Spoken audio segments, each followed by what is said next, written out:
उतरत माघ चढ़त दिन फागुन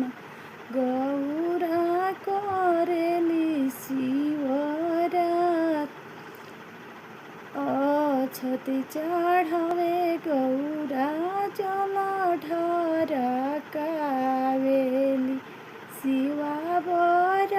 हंसिले ठेठा मांग हुए